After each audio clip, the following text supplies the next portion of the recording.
வஅன் லகீத் இப்னு ஆமிர் ரலியல்லாஹு அன்ஹு என்ற நபித்தோழர் அன்னஹு அவர்கள் அறிவிக்கின்றார்கள், அத்தன் நபி ஸல்லல்லாஹு அலைஹி வஸல்லம் ஃபகால, அல்லாஹுடைய தூதர் ஸல்லல்லாஹு அலைஹி வஸல்லம் இடத்திலே வந்து கேட்டார், இன்ன அபி ஷேகுன் கபீருன், என்னுடைய தந்தை மிகவும் வயசாகிவிட்டார், அவரால் லா யஸ்ததீஉல் ஹஜ்ஜி, அவரால் ஹஜ்ஜி செய்ய முடியாது, ஆனால் வசதி உண்டு, ஆனால் அவருடைய உடல்நிலை பலகீனமாக இருக்கிறது. வலா யஸ்ததீஉல் ஹஜ்ஜி வலல் உம்ரா, அவரால் உம்ரா செய்யவோ ஹஜ்ஜி செய்யவோ முடியாது. எனவே அவருக்கு பதிலாக நான் ஹஜ்ஜி செய்யலாமா? அதாவது இறந்துவிட்ட பெற்றோர்களுக்காக ஹஜ்ஜி செய்வது என்பது ஒன்று உண்டு. அதையும் தாண்டி ஹயாத்தாக இருக்கக்கூடிய பெற்றோர்கள், அவர்களால் பயணம் செய்ய முடியாது, படுத்த படுக்கையில் இருக்கின்றார்கள். அப்படிப்பட்ட முதியோர்களுக்காக, ஹயாத்தாக இருக்கக்கூடிய முதியோர்களுக்காக ஹஜ்ஜி செய்யலாமா என்ற சட்டம் இந்த ஹதீஸின் மூலமாகத்தான் நமக்கு விளக்கம் கிடைக்கிறது. உடனே அல்லாஹுடைய தூதர் அவர்கள் சொன்னார்கள், ஹுஜ்ஜு அன் அபீக, உன்னுடைய தந்தைக்காக நீ ஹஜ்ஜி செய்யலாம் அப்படின்னு சொல்லிட்டு அடுத்த ரசூலுல்லாஹ் ஹஜ்ஜையும் தாண்டி வஅத்தமிர், உம்ராவும் செய்து கொள்ளுங்கள் அப்படின்னு சொன்னாங்க. அபூதாவூதிலே திருமிதியிலே பதிவு செய்யப்பட்ட ஆதாரபூர்வமான ஹதீஸாக இருக்கிறது. எனவே ஹஜ்ஜி என்பது நம்முடைய நாட்டில் இருக்கக்கூடிய வளமையை போன்று வயசாகிய தள்ளாடிய காலத்தில் செய்வது என்பது இல்லை. தள்ளாடிய வயதில் நம்மால் முடியாது, அமல்கள் செய்ய முடியாது. எனவே வாலிப பருவத்திலேயே அல்லாஹு தஆலா ஹஜ்ஜுடைய கடமையை நமக்கு கொடுத்து விட்டால், அந்த பாக்கியம் நமக்கு கிடைத்து விட்டால் நாம் செய்ய வேண்டும். வஅன் ஸாயித் இப்னு யஸீத் ரலியல்லாஹு அன்ஹு என்ற சஹாபி அறிவிக்கின்றார்கள், ஹுஜ்ஜபி மஅ ரசூலுல்லாஹி ஸல்லல்லாஹு அலைஹி வஸல்லம், நான் அல்லாஹுடைய தூதரோடு ஸல்லல்லாஹு அலைஹி வஸல்லம் அவர்களோடு ஹஜ்ஜி செய்தேன். ஹஜ்ஜத்துல் விதா, அதுதான் விடைபெறக்கூடிய ஹஜ்ஜி என்று சொல்லக்கூடிய நாயகத்தின் முதலாம் இறுதியான ஹஜ்ஜி. அப்பொழுது அந்த சஹாபி சொல்கிறார்கள், ஸாயித் இப்னு யஸீத் வஅன இப்னு, நான் அப்பொழுது சிறுவனாக இருந்தேன், சிறு வயதில் நான் ஹஜ்ஜி செய்தேன், என்னுடைய வயது 7 சினீன், 7 வயதாக இருந்தது. இப்னு அப்பாஸ் ரலியல்லாஹு அன்ஹு அவர்கள் அறிவிக்கின்றார்கள், அண்ணன் நபி ஸல்லல்லாஹு அலைஹி வஸல்லம் லகிய ரக்பன் பிர்ரௌஹாஹி, நாங்கள் ஒரு முறை நபிகள் நாயகத்தோடு பயணத்தில் மேற்கொண்டிருந்தோம். அப்படி நாங்கள் பயணத்தில் இருக்கும் பொழுது ஒரு கௌமுகள், ஒரு கூட்டத்தார்கள் எங்களுக்கு முன்பாக வந்தார்கள். அவர்களும் இஸ்லாமியர்களாக இருந்தார்கள்.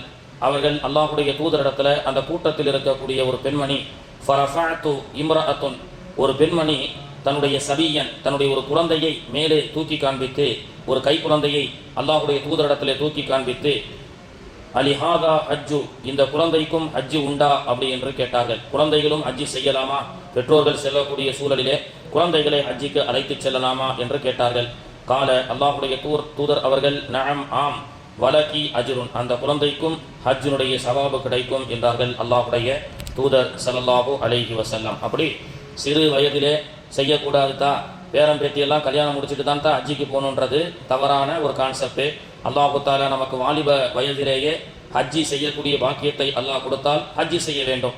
அப்படி ஹஜ்ஜி செய்யக்கூடிய வாய்ப்புகள் இருந்தும், வசதி வாய்ப்புகள் இருந்தும், செல்லக்கூடிய எல்லா சூழல்கள் இருந்தும் ஒருவர் ஹஜ்ஜி செய்யாமல் இருந்தால், அல்லாஹுடைய தூதர் அவர்கள் சொன்னார்கள், ஹஜ்ஜி செய்ய வாய்ப்பிருந்தும் அவர் ஹஜ்ஜை பயன்படுத்தாமல், ஆர்வம் இல்லாமல் ஹஜ்ஜி என்ற கடமையை புறக்கணித்த நிலையிலே அவர் வஃபாத்தாகிவிட்டால், இன்ஷா யஹூதியன், அவன் யூதனாக மரணிக்கட்டும், அவ் இன்ஷா நஸ்ரானியன், அவன் நஸ்ரானியாக மரணிக்கட்டும் அப்படின்னு அபாயகரமான ஒரு எச்சரிக்கையை அல்லாஹுடைய தூதர் ஸல்லல்லாஹு அலைஹி வஸல்லம் அவர்கள் கூறுகிறார்கள். ஏன் நம்ம நாட்டில் அப்படி சொல்லிட்டாங்க, இறுதி கடமை தான் ஹஜ்ஜி. 30 வயசுல ஒருத்தர் நல்ல வசதியா இருக்கிறாரு, 35 வயசுல ஒருத்தர் நல்ல வசதியா இருக்கிறாரு. ஆனா இருக்கக்கூடியவர்கள் என்ன சொல்றாங்க, வயசான பிறகு போனோம்தா, பிள்ளைகளை படிக்க வைங்கத்தா, குமர் இருக்குத்தா அப்படின்னு சொல்லி இந்த மாதிரி ஒரு விஷயத்த மக்களுக்கு அவங்க உள்ளத்துல கூட்டி, அவங்க உள்ளத்துல வந்து பதிக்க செஞ்சு, அதனால வயசான பிறகுதான் போகணுன்ற ஒரு கான்செப்ட்ல அவங்க இருந்து, அதுக்கு இடையில அல்லாஹ் அவருக்கு வந்து மரணத்தை கொடுத்துட்டா எவ்வளவு பெரிய அபாயகரமான மரணமாக இருக்கிறது அப்படின்னு ரசூலுல்லாஹ் எச்சரிச்சிருக்கிறாங்க. ஸோ நம்ம வந்து அல்லாஹ்விடத்துல நம்ம துஆ செய்யணும். வாலிப பருவத்தில் ஆரோக்கியமாக இருக்கக்கூடிய சூழலிலேயே, இறைவா எனக்கு அப்படிப்பட்ட கடமையை தா, எனக்கு வசதியை தா அப்படின்னு சொன்னாங்க. சரி, ஹஜ்ஜி செய்வதால் என்ன சிறப்பு? அதை பற்றி நசையிலே திருமதியிலே ஒரு ஹதீஸ் வருகிறது. தாபிஉ பைனல் ஹஜ்ஜி வல் உம்ரா, வாய்ப்புள்ள பொழுது ஹஜ்ஜை உம்ராவை நீங்கள் செய்யுங்கள். ஃபஇன்னஹுமா, நிச்சயமாக ஹஜ்ஜும் உம்ராவும் ஆகிறது, என்ஃபியானில் ஃபக்ர், அது ஏழ்மையை ஒழிக்கும் என்றார்கள். ஏழ்மையை ஒழிக்கும். என்னிடத்தில் இருக்கக்கூடிய ஏழ்மையை ஒழிக்கப்பட வேண்டும் என்று சொன்னால், எனக்கு அல்லாஹு தஆலா சில வசதிகளை கொடுத்தால், அந்த வசதிகளிலிருந்து நான் செல்வத்தை ஹஜ்ஜிக்காகவோ உம்ராவுக்காகவோ செலவு செய்தால், ஹஜ்ஜிக்காக உம்ராவுக்காக செலவழிக்கப்படக்கூடிய அந்த காசின் மூலமாக அல்லாஹு தாலா என்னுடைய வறுமையை ஒழிப்பான் அப்படின்னு சொன்னாங்க. அப்போ ஹஜ்ஜும் உம்ராவும் என்ஃபியானில் ஃபக்கர், அது உங்களுடைய வறுமையை ஒழிக்கும். ஹஜ்ஜி செய்பவர் ஏழையாக மாட்டார் அப்படின்னு நாங்கள் சொல்லலாம். என்ஃபியானில் ஃபக்கர் ஏழ்மையை அளிக்கும், வதுனூப் இன்னும் அது பாவத்தையும் அளிக்கக்கூடியதாக இருக்கிறது. உலகத்திலேயே நாம அல்லாஹ் கொடுத்த முதலீடுகளில் காசு பணத்தில் செய்யக்கூடிய இன்வெஸ்ட்மெண்ட்டுகள்லேயே பரக்கத்தான இன்வெஸ்ட்மெண்ட் எதுன்னு சொன்னால் ஹஜ்ஜிக்காக உம்ராவுக்காக செலவழிப்பது. உலகத்தில் வேற எந்த பிஸ்னஸில் நீங்கள் போட்டாலும் அது லாபம் தருமா நஷ்டம் தருமா, தங்கம் வாங்கி வச்சா லாபம் தருமா நஷ்டம் தருமா அப்படின்லாம் தெரியாது. ஆனால் ஹஜ்ஜிக்காக உம்ராவுக்காக செய்யக்கூடிய முதலீடு என்பது அது என்றுமே நஷ்டத்தை தராது, அது வறுமையை போக்கிவிடும் என்றார்கள் அல்லாஹ்வுடைய தூதர் ஸல்லல்லாஹு அலைஹி வஸல்லம் அவர்கள். காசை செலவு செஞ்சா ஹஜ்ஜிக்காக ஹஜ்ஜி கமிட்டியில் 3.5 லட்சம் 3.25 லட்சம் ரூபாய் இப்போ வருது, பிரைவேட்டில் 5 லட்சத்துலேருந்து இருக்குது.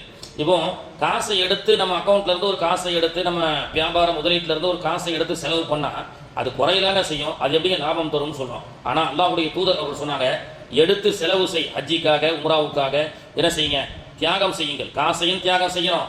கடகண்ணியை விட்டுட்டு ஒரு 35 நாள் அல்லாஹ்வுக்காக நாம் என்ன செய்யணும், மனைவி மக்களை விட்டு மௌத்தாகிறதுக்கு முன்னாடி மௌத்தாக போகிறோம். ஒரு ரிஹர்சல், மூத்து கபுல அன் தமூத்.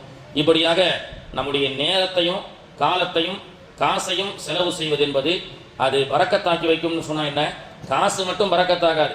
அந்த 35 நாள் 40 நாள் நம்ம நேரத்தை செலவு செய்யறோம் இல்லையா, மனைவி மக்களை விட்டுட்டு அல்லது குடும்பத்தார்களை விட்டுட்டு வியாபாரத்தை விட்டுட்டு ஊரை விட்டுட்டு நம்ம போறோம்ல, இந்த நாட்களையும் அல்லாஹ் பரக்க செஞ்சு ஆயுளையும் அல்லாஹ் அதிகப்படுத்துவான்.